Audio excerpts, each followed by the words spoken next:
It was 10 o'clock at night. The diner was empty. It was a rainy New England night.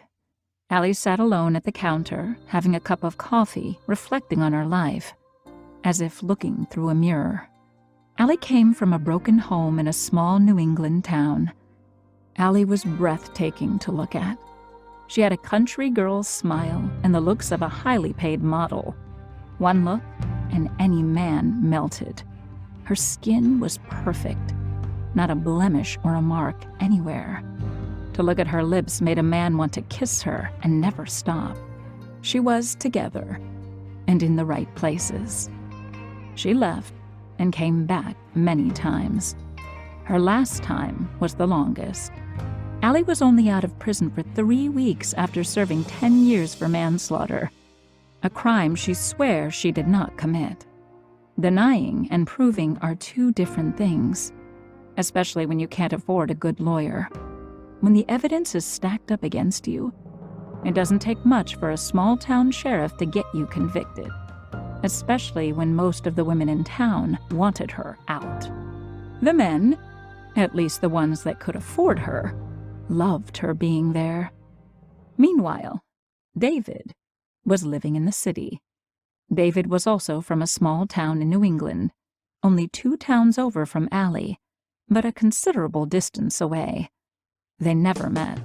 He had his own past and was reflecting as well. After working his way up the ladder where he worked, he was making good money as a criminal defense attorney for a large firm. Still, life wasn't moving fast enough for this quick-paced man. When you are living large in the fast lane and you don't have experience, it's easy to get sucked up by life. In no time, he was going to parties, smoking more weed, and now doing cocaine. His firm was hired by some big-time criminals. The parties he attended were outstanding and quite impressive. Beautiful women at your fingertips, just for the taking. Polly, his best friend growing up, also worked in the city doing maintenance in a municipal building. David brought him along to a couple of parties from time to time. In that world, everything happens for a reason. These big shots knew what they wanted, needed, and how to get it.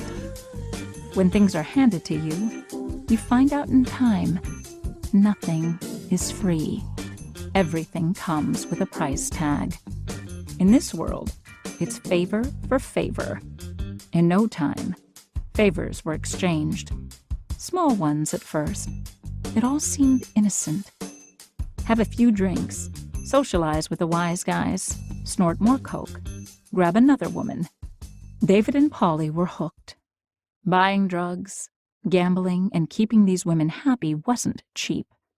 After one of the parties, David was approached by a guy he owed money to for drugs. A lot of money.